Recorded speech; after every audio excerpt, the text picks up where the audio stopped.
Iritadong tinikman ni Shaira ang bagong lutong kare-kare. Napakunot ang kanyang noo. Masyadong maalat at may kakaibang tamis na hindi niya maipaliwanag. Ay nako, malakas niyang ibinagsak ang kutsara sa lababo. Ang niluto niyang sabaw ay isa sa mga paboritong pagkain ng asawa niyang si Daniel. Ilang taon niya na ring pinag-aralan kung paano ito maging malinamnam. Tamang lapot, tamang alat, at tamang timpla ng gulay. Kapag ito ang handa niya, palaging napaparami ng kanin si Daniel. Ngunit ngayon, parang ipinaghalong nilaga at minatamis na gulay ang kinalabasan. Isa lamang yon sa mga kapalpakan niya sa araw na yon. Maaga siyang nagising kahit unang araw yon ng kanyang bakasyon. 6:00 pa lang ng umaga, dilat na ang kanyang mga mata. Gayong balak sana niyang matulog hanggang 9:00. Pagbangon niya, nabitiwan niya ang bote ng moisturizer sa banyo. Nabiyak din ang isa niyang kuko habang naglilinis ng mga bubog. At nang plantsahin niya ang paborito niyang blouse, hindi niya napansin na sobrang init ng plantsa. Nagkaroon tuloy ng malaking sunog na marka ang tela. Bakit ko ba kasi naisipang magplantsa ngayon? Bulong niya sa sarili. Wala siyang maisagot. Marahil ay dahil gusto niyang may pagkaabalahan. Kapag tahimik ang paligid, bumabalik ang mga tanong na ilang araw nang gumugulo sa isip niya. Mahal pa ba siya ni Daniel? May lugar pa ba siya sa buhay nito? O unti-unti na siyang pinapalitan ng ibang babae? Humawak si Shaira sa gilid ng mesa at napabuntong hininga. Wala naman siyang konkretong patunay. Wala siyang nakitang lipstick sa damit. Wala ring amoy ng pabango ng babae sa sasakyan. Hindi rin naman madalas umuwi ng gabi si Daniel. Ngunit may kakaiba. Pakiramdam niya ay may itinatago ang asawa. At sa 10 taon nilang pagsasama, alam niyang hindi basta-basta nagkakamali ang kanyang kutob.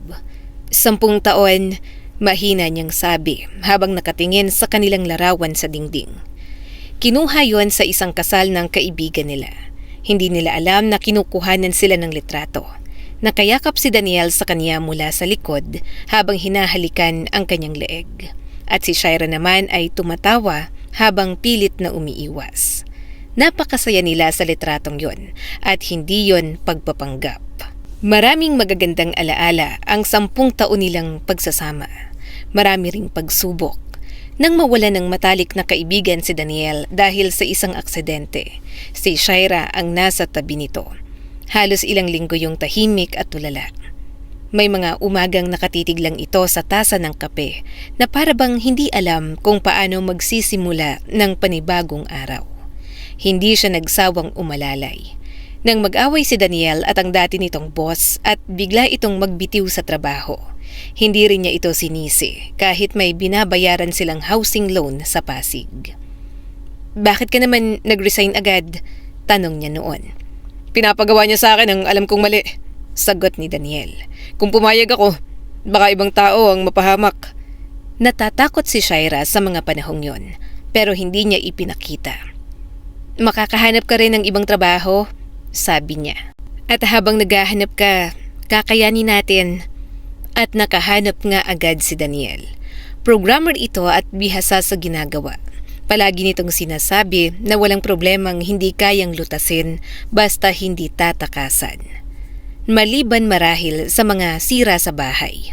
Napangiti si Shaira sa alaala. Minsan ay sinusubukan nitong ayusin ang tumutulong gripo sa kusina. Ang resulta, lalo lamang lumakas ang tagas at halos bahain ang sahig.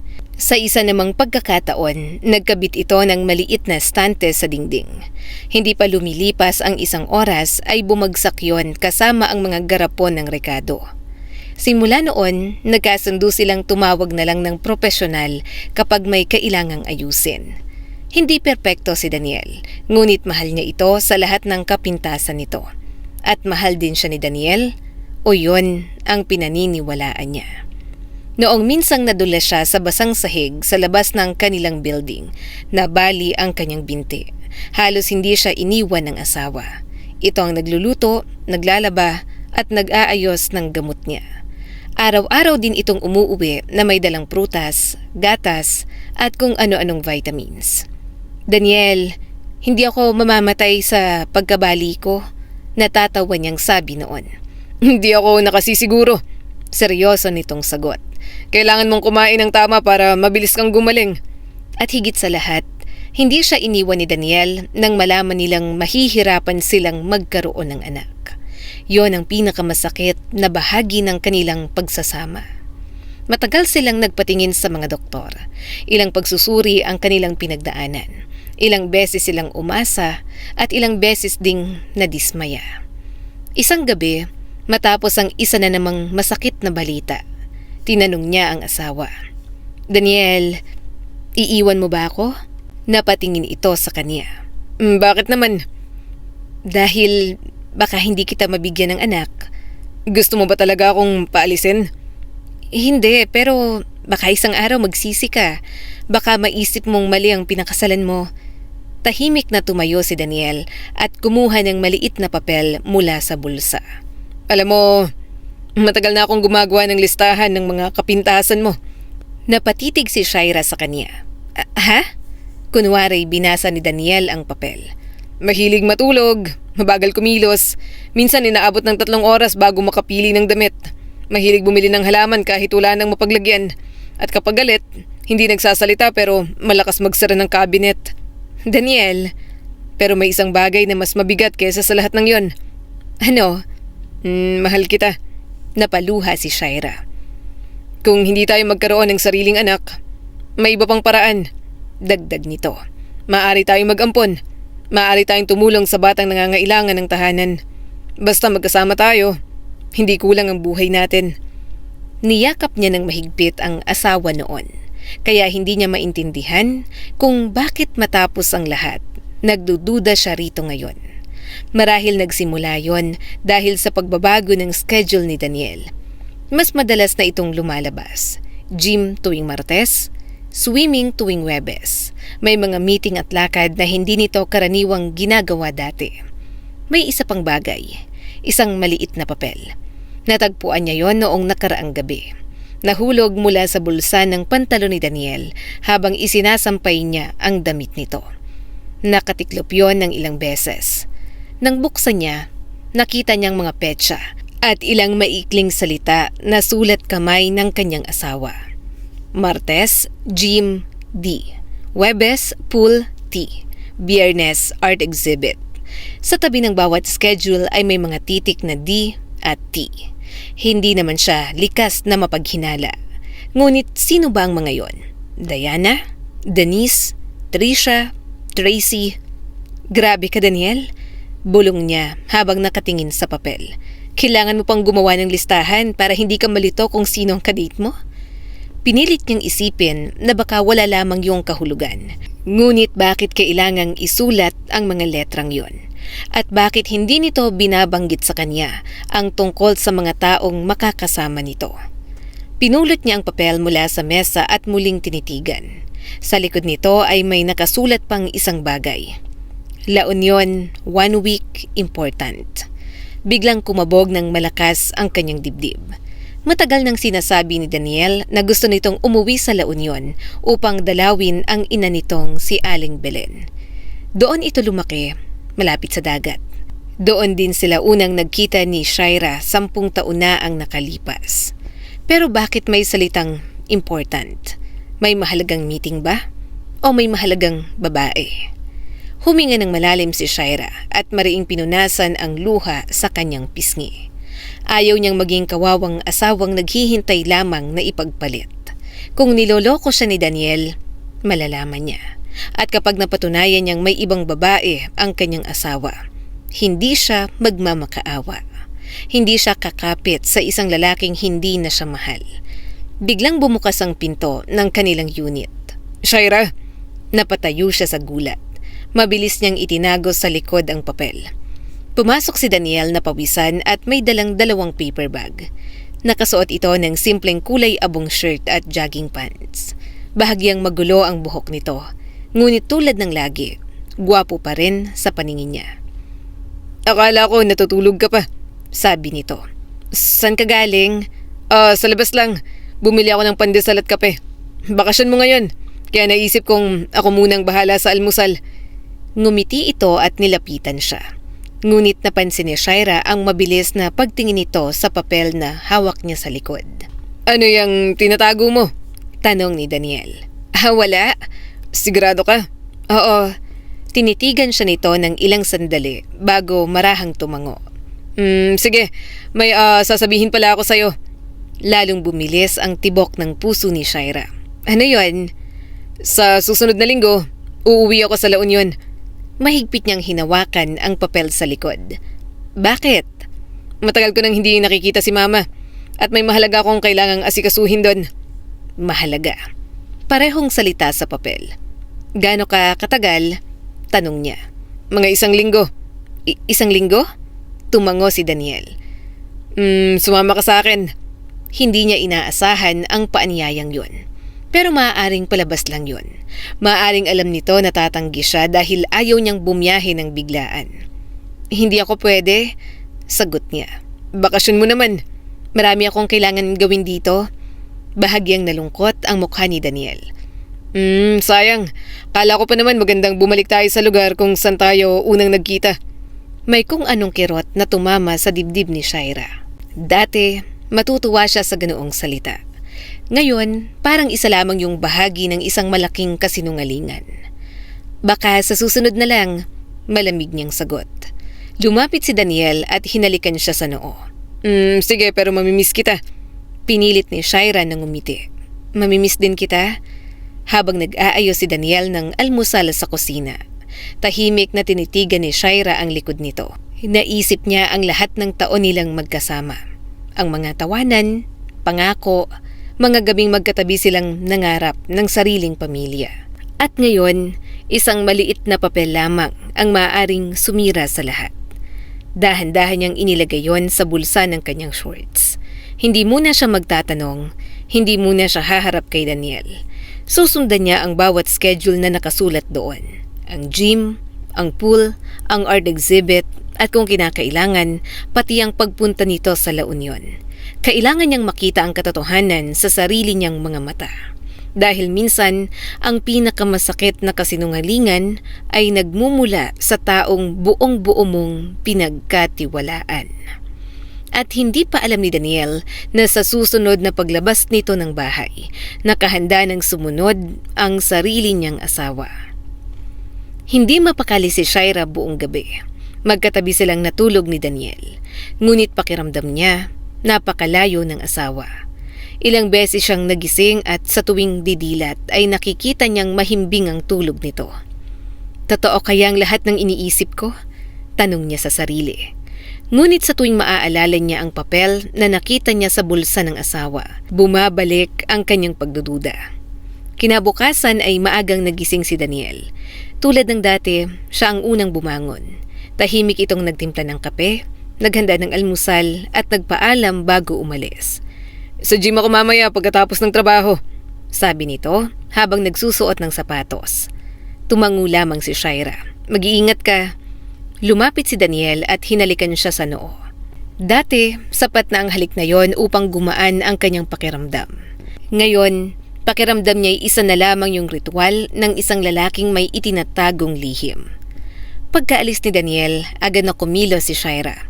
Nagpalit siya ng simpleng damit, nagsuot ng cup at salamin, saka lumabas ng kanilang kondominium sa Pasig. Hindi niya akalaing darating ang araw na susundan niya ang sariling asawa. Ngunit kailangan niyang malaman ang katotohanan. Bandang 5:00 ng hapon ay nakita niyang pumarada ang sasakyan ni Daniel sa parking ng sports complex. Tama ang nasa papel, gym nga. Nagmadali siyang pumasok sa loob. Malaki ang gym, maraming tao. Nilibot ni Shaira ang buong lugar habang nagtatago sa likod ng mga exercise machines. Ilang minuto ang lumipas, nakita niya si Daniel. Nakaputing sando ito habang seryosong nag-workout. Pawis na pawis, tahimik, walang kausap. Lumipas ang halos 1 oras, paulit-ulit na lumilingon si Shaira. Nasa ng babaeng may letrang D. Makalipas pang 30 minuto, natapos si Daniel. Pumasok ito sa locker room. Makalipas ang ilang sandali, lumabas na nakapambahay na damit. Diretso itong umuwi. Wala, mahina niyang bulong. Walang Diana. Habang pauwi siya, Pilit niyang kinumbinsi ang sarili. Baka hindi ngayon, baka ibang araw, baka late dumating, hindi pa rin siya mapalagay. Pagsapit ng Huwebes, mas lalo siyang naging determinado. Pool naman ang nakasulat sa papel. Hindi siya mahilig lumangoy. Sa katunayan, takot pa nga siya sa malalim na tubig. Pero ngayong gabi, wala siyang pakialam. Kailangan niyang makita ang katotohanan. Pagdating niya sa sports complex, dumiretso siya sa swimming area. Nandun na si Daniel. Mahaba ang mga stroke nito habang paulit-ulit na lumalangoy. Napabuntong hininga si Shaira. Ang sipag talaga. Halos 2 oras siya naghintay. Ngunit wala ni isa ang lumapit kay Daniel. Wala itong kinausap. Wala ring lumapit na tila may espesyal na relasyon dito. Pagkatapos magbihis, umuwi na naman ito. Imposible. Hindi malaman ni Shaira kung matutuwa ba siya o lalo lang malilito. Kung walang babae, anong ibig sabihin ng D at T? Kinagabihan, habang naghahapunan sila, biglang nagsalita si Daniel. May exhibition pala sa Friday. Halos mabitiwan ni Shaira ang kutsara. Eto na. Talaga? Oo. Saan? Sa BGC. Sino kasama mo? Kaibigan ko. Kaibigan. Napakagandang dahilan. Sumama ka. Napatingin siya sa asawa. Bakit? Matagal ko nang hindi nakita ang kaibigan kong pintor. Ngumiti si Daniel. Masaya yon. Napayuko si Shaira. Pero wag na lang. Bakit naman? Pagod ako. Hindi na ito nagpumili. Sige. Ngunit sa isip ni Shaira, mas mabuti, mas madali niyang mahuhuli ang asawa. Dumating ang araw ng Biyernes. Mas maraming tao sa gallery kaysa sa inaasahan niya. May mga negosyante, may mga artista, may mga kolektor. Tahimik siyang pumasok. Makalipas ang ilang minuto, nakita niya si Daniel. Nakaputing polo, nakaitim na blazer. Napakagwapo. Parang mas bata pa kaysa noong una silang nagkakilala. Lalo siyang kinabahan nang mapansing maraming babaeng lumalapit dito. May bumabati, may nakikipagkamay, may humahalik pa sa pisngi. Kita mo na?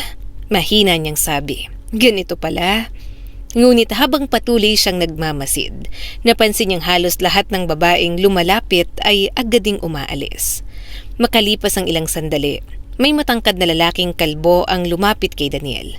Mahigpit silang nagyakapan, nagtawanan at saka sabay na naglibot sa gallery. Napakunot ang noo ni Shaira. Kaibigan niya? Hindi niya maintindihan. Kung may kabit si Daniel, nasaan? Pag-uwi nito ng gabing yon, masaya itong nagkwento. Sayang hindi ka sumama. Bakit? Ang galing ng exhibit. Sinong pintor? Si Tom. Naalala mo? Kinuwento ko na sa'yo dati. Tumangulang si Shaira. Hindi niya maalala. O baka hindi lang talaga siya nakikinig noon. May libre pang pagkain. Ngumiti si Daniel. Masarap sana, sa'yo. Biglang lumapit ito at niyakap siya mula sa likod. Namiss kita. Saglit na natigilan si Shaira. Napakainit ng yakap. Napakapamilyar. Ito pa rin ang lalaking 10 taon niyang minahal. Kaya bakit hindi niya maalis ang pagdududa? Ilang araw pa ang lumipas, dumating ang usapan tungkol sa bakasyon. Aalis ako papuntang La Union sa Lunes. Muling bumilis ang tibok ng puso ni Shaira.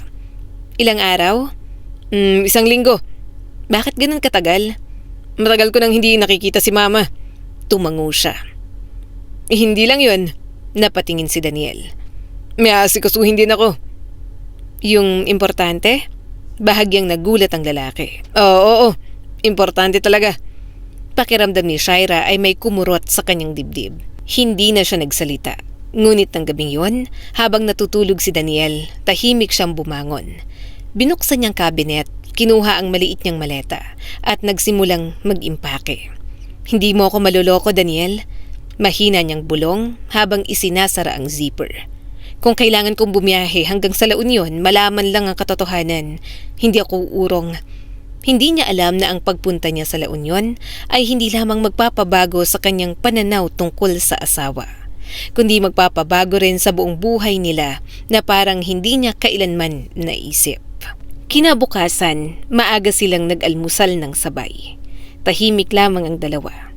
Paminsan-minsan ay napapangiti si Daniel habang nagkakwento tungkol sa ina nito na si Belen.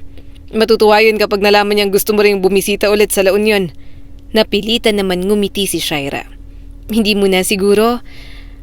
Sige, sa susunod. Tumayo si Daniel at hinila ang maleta nito. Bago lumabas ng pinto, niyakap siya nito ng mahigpit. Mamimiss kita. Ikaw rin. Pagkasara ng pinto, nanatiling nakatayo si Shaira. Pagkalipas lamang ng 10 minuto, isinara niya na rin ang sariling maleta. Pasensya ka na Daniel, kailangan kong malaman ang katotohanan. Pagkalabas ni Shaira, kumuha siya ng taxi. Kuya, sundan niya lang po yung puting SUV na yon. Napatingin ang driver sa rearview mirror. Naku ma'am, parang pelikula yata to ah. Napangiti si Shaira ng pilit. Sana nga, pelikula lang. Hindi dumiretso si Daniel sa bahay ng kanyang ina. Sa halip ay tumigil muna ito sa isang bagong restaurant sa tabi ng dagat. Evening Breeze. Yon ang nakasulat sa malaking karatula. Naalala ni Shaira ang sinabi ni Aling Belen. May kaibigan daw si Daniel na nagbukas ng restaurant. Mula sa malayo ay nakita niyang bumaba ang asawa. Maraming trabahador ang lumapit dito. May dala itong laptop. Maya-maya'y nagsimula ng mag-ayos ng mga computer sa cashier at sa reservation area. Trabaho lang pala, mahina niyang bulong. Ngunit hindi pa rin siya kumbinsido. 3 oras siya naghintay, lumubog na ang araw. Isa-isang nagsiuwian ang mga empleyado. Ngunit si Daniel ay naiwan, nag-iisa. Nasaan ang babae? Bulong niya. Biglang may pumaradang itim na sasakyan. Baka siya na. Lumabas ang isang eleganteng babae. Matangkad, maganda, nakaputing dress. Lumapit ito kay Daniel, nakangiti at napapikit si Shaira. Eto na. Ngunit ilang segundo lang ang lumipas ay nagtawanan ng dalawa. Kasunod noon ay lumabas ang asawa ng babae habang karga ang isang maliit na bata. Nagkamayan sila ni Daniel. Nagyakapan pa. Napabuntong hininga si Shaira. Ay, mali na naman. Kinagabihan, dumiretso si Daniel sa bahay ng kanyang ina. Hindi na siya sumunod. Nag-check-in muna siya sa maliit na resort, ilang kilometro ang layo. Buong gabi siyang hindi mapakali. Kung hindi babae, ano ba talaga ang dahilan? Bakit parang may itinatago pa rin si Daniel? Kinabukasan ay mas maaga siyang gumising. Bandang 8:00 pa lamang, nakaabang na siya sa labas ng bahay ni Aling Belen. Lumabas si Daniel bandang 9:00. May suot itong puting polo at maayos na slacks. Parang may mahalagang pupuntahan. San ka na naman pupunta? Mahina niyang tanong. Tahimik niyang sinundan ng sasakyan. Lumabas sila ng bayan. Palayo ng palayo. Hindi na dagat ang tanaw. Unti-unti nang napalitan ng mga palayan at malalawak na bukirin ang paligid. Mas lalo siyang kinabahan. Saan ba to? Ilang minuto pa ang lumipas. Huminto si Daniel sa harap ng isang malaking compound na napapalibutan ng mataas na bakod. Hindi yun resort, hindi rin hotel, hindi rin pribadong bahay. May malaking bakal na gate at may security guard sa labas. Pumasok ang sasakyan ni Daniel. Unti-unting nagsara ang gate. Nagparada si Shaira sa hindi kalayuan. Hindi niya maintindihan ang nararamdaman. Mas lalo siyang natakot. Kung kabit lang sana, mas madali sanang tanggapin. Pero bakit parang mas seryoso ang lahat? Maya-maya'y bumaba siya sa sasakyan. Dahan-dahan siyang naglakad papunta sa gate. Nang malapit na siya, sakalang niya nabasa ang nakapaskil na pangalan ng lugar. Sentro ng pangangalaga para sa mga batang may espesyal na pangangailangan? Parang tumigil ang mundo. Hindi siya makahinga. Napaatras siya ng isang hakbang. Bakit nandito si Daniel? Hindi siya agad nakalapit. Sa halip ay bumalik siya sa sasakyan. Halos wala siyang ginawa kundi titigan ang malaking gate. Isa-isang lumabas ang mga sasakyan ng mga bisita. Ngunit hindi ang kay Daniel. Palubog na ang araw nang sa wakas ay bumukas muli ang gate. Lumabas ang puting SUV. Hindi na nag-atubili si Shaira. Pinaharurot niya ang sasakyan at hinarangan ang daraanan nito. Biglang huminto si Daniel. Pagkababa nito, kitang-kita ni Shaira ang gulat sa mukha ng asawa. Shaira, anong ginagawa mo rito? Hindi siya agad nakasagot. Unti-unting bumaba ang kanyang mga luha. Tama na ang pagtatago, Daniel. Pagod na ako maghinala. Sabihin mo na sa akin, Ano ba talagang lihim na itinatago mo? Tahimik lang si Daniel. Yumuko ito, huminga ng malalim.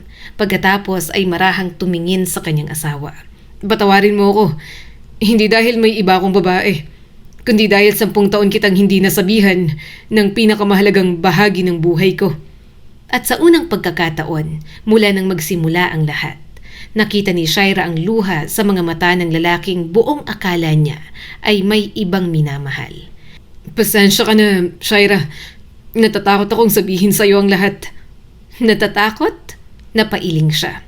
Tingin mo ba, mas madaling marinig na baka may kabit ang asawa ko? Napapikit si Daniel. Hindi ko naman naisip na aabot sa ganito. Kasi hindi mo ko pinagkatiwalaan. Mahabang katahimikan ang namagitan sa kanilang dalawa. Pagkatapos ay marahang nagsalita si Daniel. Kung handa ka nang makinig, ikikwento ko ang buong katotohanan. Tumango si Shaira. Wala na akong gustong marinig, kundi ang totoo. Dati pa lang, Panimula ni Daniel. hindi ko na kilala ang tunay kong ama. Ikinuwento niya kung paano siya pinalaki ng kanyang lola. Kung paano siya iniwan ng sariling ina noong sanggol pa lang. At kung paano buong buhay niyang hinanap ang babaeng nagsilang sa kanya. Tahimik lang si Shaira. Ngayon niya lamang narinig ang bahaging yon ng buhay ng asawa. Akala niya noon ay simpleng lumaki lamang si Daniel sa poder ng lola nito. Nang mamatay si lola, pakiramdam ko wala na akong natitirang pamilya. Kaya hinanap ko si mama.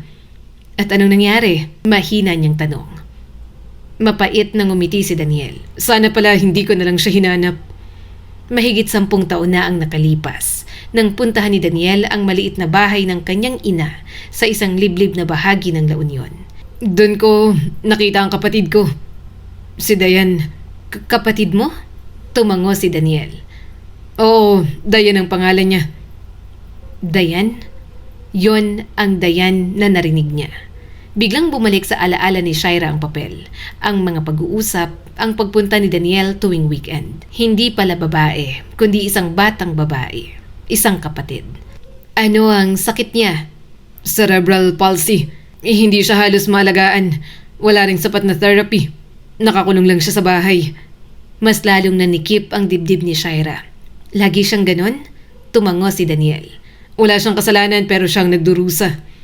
Nung araw ding yon, nagpa siya si Daniel. Hindi niya iiwan ang kanyang kapatid. Sinubukan niyang pakiusapan ng kanyang ina. Ako na ang mag-aalaga kay Gwen. Ngunit tumanggi ito. Bakit? Tanong ni Daniel noon.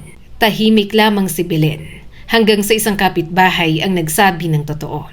Tumatanggap kasi siya ng ayuda para sa bata. Parang sinaksak ang puso ni Daniel. Mas mahalaga pa pala ang perang natatanggap kaysa sa kinabukasan ng sariling anak. Doon na siya humingi ng tulong sa mga otoridad. Ilang linggo ang lumipas. Natanggalan ng karapatang mag-alaga ang kanyang ina. At nailipat si Dayan sa isang sentrong nag-aalaga ng mga batang may espesyal na pangangailangan. Doon ko siya unang nakita na masayang umiti. Nakakakain ng maayos, may therapist, may mga kaibigan, may mga gurong nagmamahal sa kanya. Napangiti si Daniel sa unang pagkakataon habang nagkukwento. Unti-unti siyang natutong magsalita. Unti-unti na rin siyang lumakas. Pero hindi ko pa rin siya maiuwi. At bakit naman? Tanong ni Shaira. Dahil wala akong sapat na kakayahang maging legal guardian. Masyado pa akong bata nun. Mag-isa lang ako at wala pa akong sariling pamilya. Lumipas ang ilang taon, nakilala niya si Shaira. Nagmahalan sila, nagpakasal, nagkaroon ng magandang buhay. Pero bakit hindi mo sinabi sa akin? Umiiyak na tanong ni Shaira. Tahimik si Daniel. Natatakot ako. Sa ano? Baka matakot ka rin. Baka isipin mong habang buhay nating aalagaan si Dayan. Baka hindi mo kayanin. Baka iwan mo ako. Napailing si Shaira. Daniel, yun ba talagang tingin mo sa akin? Doktor ang mga magulang ko. Lumaki akong nakikitang tumutulong sila sa mga may sakit. At ako mismo, hindi ko kayang talikuran ng isang batang nangangailangan. Napatingin sa kanya si Daniel. Totoo? Unti-unting ngumiti si Shaira sa gitna ng kanyang mga luha. Napakatanga mo. Hindi dahil may tinago ka, kundi dahil 10 taon mong inako ang lahat ng mag-isa. Nakakainis ka. Tahimik na napaluha si Daniel. Unang beses niyang naramdaman na gumaan ang bigat na matagal na niyang pasan. Marahang hinawakan ni Shaira ang kanyang kamay. Pwede ko na ba siyang makilala? Sino? Si Dayan. Napangiti si Daniel. Sigurado ka? Oo naman. Hindi bilang doktor, hindi bilang bisita, kundi bilang ate niya. Napapikit si Daniel. Sa wakas, may kasama na siyang haharap sa lihim na 10 taon niyang itinago. Ngunit hindi pa alam ni Shaira na sa mismong araw na makikilala niya si Gwen, may isang pangyayaring tuluyang magpapabago sa kanilang pamilya magpakailanman. Habang naglalakad sila sa mahabang pasilyo, napansin niya ang mga batang naglalaro sa activity room. May mga batang nakaupo sa wheelchair, may mga batang nagpipinta, may mga therapist na matyagang nagtuturo. Mga batang nagtatawanan. Napangiti si Shaira. Hindi pala malungkot ang lugar. Sa halip, puno ito ng pag-asa. Lumapit sa kanila ang isang babaeng therapist. Sir Daniel, kanina pa po kayo hinihintay ni Dayan? Napangiti si Daniel. Nasaan siya? Nasa garden po. Tinungo nila ang maliit na hardin sa likod ng gusali. At doon sa ilalim ng isang malaking punong akasya, may isang dalagitang nakaupo sa wheelchair. May hawak na sketchpad. Tahimik itong nagdodrawing habang pinagmamasdan ang mga paru-parong lumilipad. Kuya, mahinang tawag nito. Bigla itong napangiti. Kuya Daniel! Mabilis na itinulak ng therapist ang wheelchair papunta sa kanila. Yumakap si Daniel sa kanyang kapatid. Kamusta ka na, Dayan? Miss na kita. Ako rin. Nang mapansin ni Dayan ang babaeng nasa tabi ni Daniel, napakunot ang noo nito. Kuya, sino po siya? Napatingin si Daniel kay Shaira. Dayan, siya ang asawa ko. Ang pangalan niya ay Shaira. Pwede mo siyang tawaging ate. Hello po, ate. Nakangiting bati nito. Hindi napigilan ni Shaira ang kanyang luha. Lumuhod siya sa harap ng wheelchair. Hello, Dayan. Para po sa inyo, sabi nito sabay abot ng sketchpad. Napatingin si Shaira sa iginuhit. 3 taong magkakahawak ng kamay. Isang lalaki, 2 babae. Sa itaas ng drawing ay may nakasulat. Pamilya. Tuluyan ang napaiyak si Shaira. Mahigpit niyang niyakap si Dayan. Habang nagkukwentuhan sila, lumapit ang direktor. Sir Daniel, pwede po ba kayong makausap sandali? Tumayo silang 2. Dito na lang ako ate, nakangiting sabi ni Dayan. Tumango si Shaira. Pagpasok nila sa opisina, ngumiti ang direktor. Una sa lahat, gusto kong batiin kayo. Nagkatinginan ng mag-asawa. Bakit po? Matagal na naming nakikita ang dedikasyon mo kay Dayan. Bawat weekend ay halos hindi ka naman pumapalya. Kayo rin ang bumibili ng mga gamot. Kayo rin ang tumutulong sa therapy. At nitong mga nakaraang taon, kumpleto na rin ang lahat ng dokumentong kailangan. Napakunot ang noo ni Shaira. Anong ibig niyo pong sabihin? Tumingin ang direktor kay Daniel. Sir, approve na po ang inyong application. Approve? Tumango ang direktor. Maaari na ninyong iuwi si Dayan. Parang tumigil ang mundo. Hindi makapagsalita si Daniel. Mahigpit niyang hinawakan ang kamay ni Shaira. Sigurado po ba? Oo, at matagal na naming pinag-aralan ng sitwasyon. Nakita namin na matatag kayo. At ngayon nakasama na rin ninyo ang asawa sa desisyong ito, wala na kaming dahilan para ipagkait pa si Dayan sa inyo. Napaupo si Daniel. Hindi niya napigilan ang pag-iyak. Mahigit 10 taon niya yung ipinagdasal. Mahigit 10 taon niya itong hinintay at sa wakas ay matutupad na rin. Makalipas ang ilang linggo, naging masaya ang kanilang bahay sa Pasig. Sa umaga, sabay-sabay silang nag-aalmusal. Tinuruan din ni Shaira si Dayan sa mga simpleng lutuin. Si Daniel naman ang nagtutulak sa wheelchair nito tuwing naglalakad sila sa parke. Tuwing linggo ay sabay-sabay silang nagsisimba. Unti-unti ring lumalakas si Dayan dahil sa tuloy-tuloy na therapy. Hindi man tuluyang nawala ang kondisyon, kitang-kita ang malaking pagbabago. Mas madalas na siyang tumawa at mas madalas na rin siyang mangarap. Lumipas ang ilang buwan, isang gabi, habang naghahapunan silang 3, biglang napakunot ang noo ni Shaira. Anong nangyari? Tanong ni Daniel. Wala. Ngunit maya-maya'y mabilis siyang tumayo. Teka lang, Tumakbo siya papunta sa banyo. Ilang minuto ang lumipas, nag-aalala ng kumatok si Daniel. Shaira, ayos ka lang? Dahan-dahang bumukas ang pinto. Namumutla si Shaira pero sa kabila noon ay nakangiti ito. May hawak siyang pregnancy test kit. Daniel, kinabahan ng lalaki. Bakit? Iniabot ni Shaira ang kit. Marahan yung pinagmasdan ni Daniel. Unti-unti na siyang napaluha. 2 guhit lamang ang nakikita roon. Ngunit sapat na yon upang tuluyang magbago ang kanilang buhay. Shaira, Mahina niyang bulong. totoo ba to? Tumango ang kanyang asawa. Oo, magkakabibi na tayo. Magiging tatay ka na. At sa unang pagkakataon, buo na talaga ang kanilang pamilya. Hindi man dumating ang kaligayahan sa paraang kanilang inaasahan. Mas maganda pala ang plano ng Diyos kaysa sa lahat ng kanilang pinangarap. Minsan, ang pinakamalaking kaaway ng pagmamahalan ay hindi pagtataksil, kundi ang pagdududa at kakulangan ng komunikasyon. Kapag pinairal natin ang takot at hinala, maaari nating masaktan ang taong pinakamamahal natin. Ngunit kapag pinili nating makinig, magtiwala at magmahal ng may bukas na puso, matutuklasan nating may mga lihim na hindi bunga ng panloloko, kundi ng pagnanais na protektahan ang mga taong mahalaga sa atin. At tandaan, ang tunay na pamilya ay hindi lamang nabubuo sa dugo o sa pagkakaroon ng anak. Nabubuo ito sa pagmamahal, pagtanggap at sa mga taong pinipili nating samahan habang buhay. Anumang pagsubok ang dumating.